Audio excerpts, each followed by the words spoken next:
Thanks to Aura for sponsoring this video.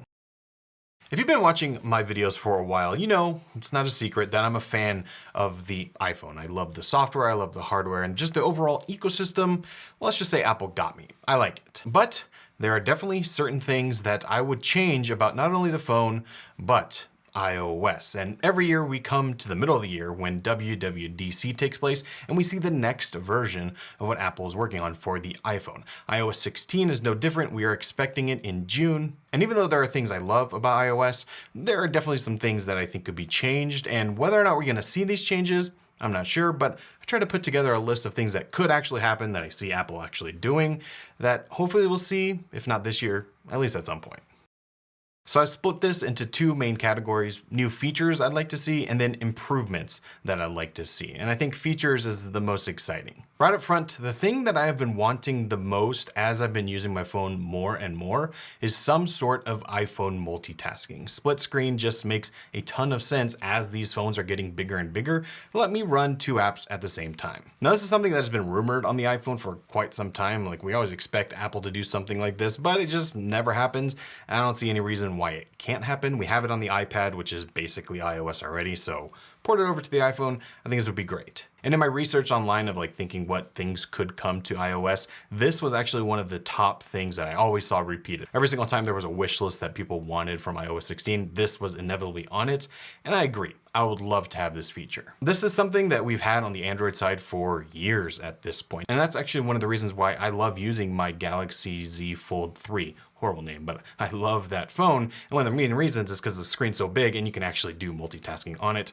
I want that on the iPhone. Another feature that's been rumored since Apple has introduced OLED to the phones is an always-on display for the lock screen. Again, another thing that Android has had for quite some time, but basically think of it as what the latest generations of Apple Watch have with their screen, but applied to your iPhone. When you put your wrist down, the screen stays on just with some limited information and at a lower brightness. Well, let's bring that over to the lock screen. So when your phone is sitting on a table or sitting on your desk, you can still glance at it, you can see the time, you can see any notifications that come in, and maybe some other fun information that Apple could implement there, like things like your activity rings, for instance. Having that information always at a glance would be nice. And I will say, as much as I don't really care for this feature, and I use plenty of Android phones that have it, there are certain times when it would definitely come in handy, like checking the time or the weather or for a notification. One thing that I am wondering is whether this will come to your current iPhone or if this will only be for future models. And the main reason is because of the actual hardware in the display. Because the display is always on, it's obviously going to use more power. So to mitigate that, you use a slower refresh rate. That's what the Apple Watch does, and I would assume that's what they would do for the iPhone. But unlike the Apple Watch, the LTPO display built into the 13 Pro series only goes down to 10 Hertz. So it goes from 120 Hertz all the way down to 10. It's a variable refresh rate. So that means at its lowest point, it's going to be refreshing the screen 10 times a second. Whereas on the Apple Watch, it only does it once a second, which is why the battery life is still so good. Now, of course, it's completely possible to do this feature with the current hardware we have. The question is whether Apple is actually going to do that, and I'm not exactly sure. But I do think we're going to see it. If not now, then in a different version of the iPhone. Now, going along with that new lock screen, another great thing, just a small little feature here, would be let you change the shortcuts that are on the lock screen. Right now you have the flashlight or your camera. No reason why you can't change that to really anything else you want. Let us do that, Apple. One of the main reasons I absolutely love the iPhone is because of the camera system. I've used a ton of phones out there, and while a lot of them have really excellent camera systems, I just keep coming back to the iPhone for its reliability and just overall quality. They're not only photos that come out great to begin with, but they're also really editable. But when you edit them, they come out really well. But one thing that I think would take this camera system to the next level, and maybe this isn't quite an iOS 16 feature, but maybe an iPhone 14 feature, is pro level controls in the camera app. Right now, the best you get in the stock camera app is the ability to tap and hold to lock focus or drag to change the exposure, and that's about it. So I would love to have just full control. Let me control the shutter speed, let me control the ISO, let me control the white balance. Just let me have control over this extremely good camera system instead of just making the camera do everything for me. Definitely something we might see from Apple. They've already given us ProRAW, which is excellent. I love that feature. And then on the video side, they give us ProRes, but the fact that we can't control anything on our own is just kind of weird. So I have a feeling they're working up to it, but that's definitely one thing that needs to be built in. Now, on the other side of that, I think it would be great for them to build in even better editing tools into the Photos app. Once I take this pro level image with my phone, I would love to be able to edit it right then and there. And the controls we have now are pretty decent. They're not horrible, they definitely work, but just give those pro users something that feels a little bit more like the pro apps like Lightroom or Capture One. Obviously, it's possible to do on the phone because you have pro level editing apps on the phone, but just build that in. I think that's totally doable. Now, the last new feature I could really think of was give us a dedicated app for our passwords, our Apple keychain, all of that in one place. Apple's introduced a lot of these features. You have your Apple keychain, which stores all your passwords and your login information in the cloud. And they also have introduced things like two-factor authentication into the iPhone, but they're kind of confusing and kind of hard to get to. There's nothing really clear about how all this works. I would love to just basically make one password, but from Apple, and have that on my phone.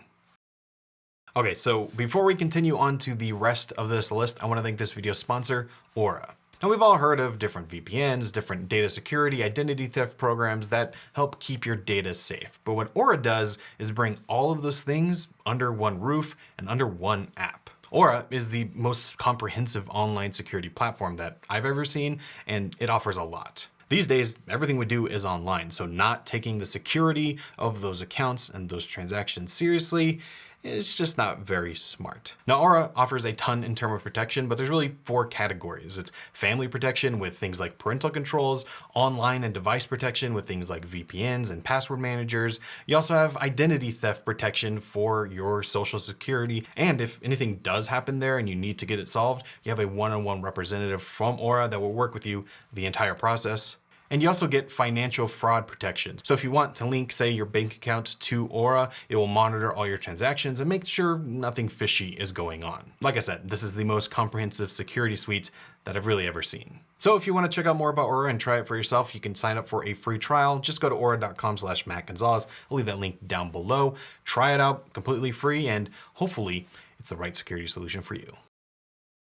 Okay, so those are the new features that I would love to see come to iOS, but these are some of the improvements I think they can make to the already great system that we have. And some of these tweaks are obvious, and some of them maybe you haven't thought of before. So first, let's just talk about the home screen because there's a lot of things that I think Apple could do here. I think it's about time that Apple lets you move icons anywhere you want on the screen. If you want to keep just icons at the bottom, let you do that. If you want them only on the left or the right, let you do that. I don't see any reason why you can't besides just Apple's own branding. But at this point, there are ways to get around it through shortcuts and widgets, so just let us do it natively. Can't be that hard. And on top of that, it would be great to have the option to have a more dense layout. So instead of having the 4 icons across, maybe I want 6, maybe I want 5. Make those icons a little smaller, but let me have more options of what I can do on these pretty huge screens that we have these days. Now, kind of going along with that are the widgets. Widgets are great. I'm really glad that they're here and they're really useful for things like calendar, to-do lists, all those kind of things that you just want to glance at.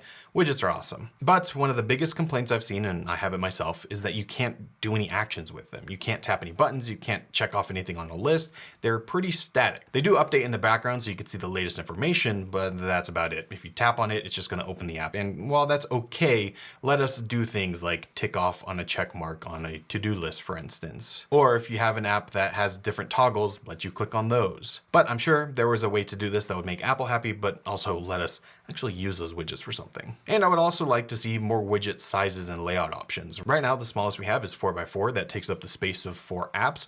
But I would love to have a, say, 2x1 or even a 1x1. This would be great for something like the weather app. I could see more information than just the app icon, but I don't need it taking up my whole screen. So that would be great to see. When Apple introduced the app library, I didn't really think I'd be using it that much, but over the few years it's been out, I use it all the time. I love that I don't have to keep all of my apps on the home screen or multiple home screens. They can just kind of go live in the app library. But that means it does become a very messy place. Since I have a lot of things downloaded, all of it just lives there and I don't really think about it until I need it. And what I've really ended up doing is just searching for something when I need it, because when I go to the app library, it's just a mess. And I think the main issue is that it's dynamic. This should not be dynamic. I should be able to lock it in and have the apps exactly where I want them in the app library. library. If I download a new app, I don't need all my apps to shift because I now am filling a different spot in the folder. I have a social media folder, let me set it how it is, but in the app library, or at the very least, just don't move them around so when I get that muscle memory, it just stays. Now, I don't know if Apple would do this, but another option would just give you a toggle to only have the alphabetical order view. You can access that when you go into search, but if you just swiped over and it automatically went to that view, I think that would be a decent compromise. Now, the last thing I'd love for the home screen in particular is more focus modes or more focus customization. When Apple introduced the focus modes, I didn't really care about them. It wasn't something I was ever going to use. But then I decided to actually set them up and use them. And I actually like them quite a bit. But I'm using them in a bit of a different way than I think Apple intended. Right now, these focus modes, obviously in the name, are intended, at least from Apple, to help you focus on things, eliminate distractions. But that's not really how I'm using it. And in talking to other people who use focus, that's not really how they use it either. They more so use it to have different customization for different tasks. So for instance, during work, or when I'm at home, or when I'm in the car, I need my phone to be set up in a different way for each of those tasks, but I don't necessarily need to block out the entire world for all of those. And I think there's a few things that Apple can do to make focus modes just more useful for more reasons. First, I want the ability to blacklist people and apps rather than whitelist them. Right now, when you go into a focus mode and set it up, you are selecting who you want to be available rather than saying who I don't want to hear from. For me personally, there are way less people that I don't want to hear from than I do. So instead of having to tap on every single name, I'd love to just click on 3 that I don't want to either see the apps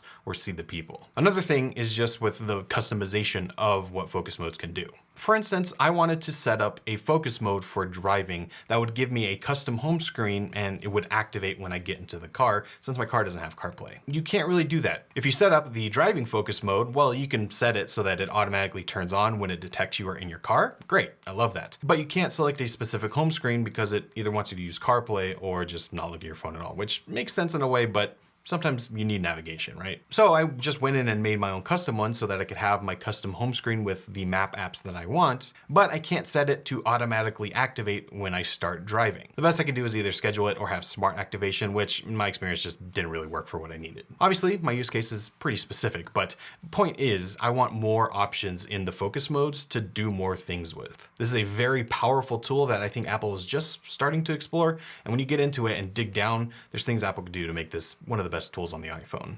I also think this is the year, well, maybe not the year, but it should be the year where Apple should make Siri just a little bit better at the very least. And I think for the most part, it's not quite as bad as people make it out to be. I feel like people just used it once and it wasn't great, so they gave up on it, kind of like Apple Maps. But as someone who uses it pretty regularly, it's okay. But there is one feature that I think Apple could implement that would make Siri just a ton better, and it would just make it read what it finds on the web. Right now, you ask it a question and it says, here's what I found on the web. Great. I can read it, and that's fine. That usually does give me a pretty decent answer. But if it just read it, that'd be great. And that's basically what Google Assistant does. Google just has its knowledge graph. And instead of presenting you with a little box like it does when you're searching the web, it just reads what that box is. And it gives you the impression that the results are that much better. And I think Siri could easily implement that and make it a whole lot better. But at the very least, maybe that's not the direction they go. They need to do some changes to Siri to just make it a more cohesive, more usable experience. Okay, so the last thing I want to see is not only iOS, but this goes across the entire ecosystem, and that is notification syncing. Right now, if I get a notification on my phone, it also goes onto my iPad and my Mac. Great, I love that I have that ability, so wherever I am, I'm not gonna miss a notification.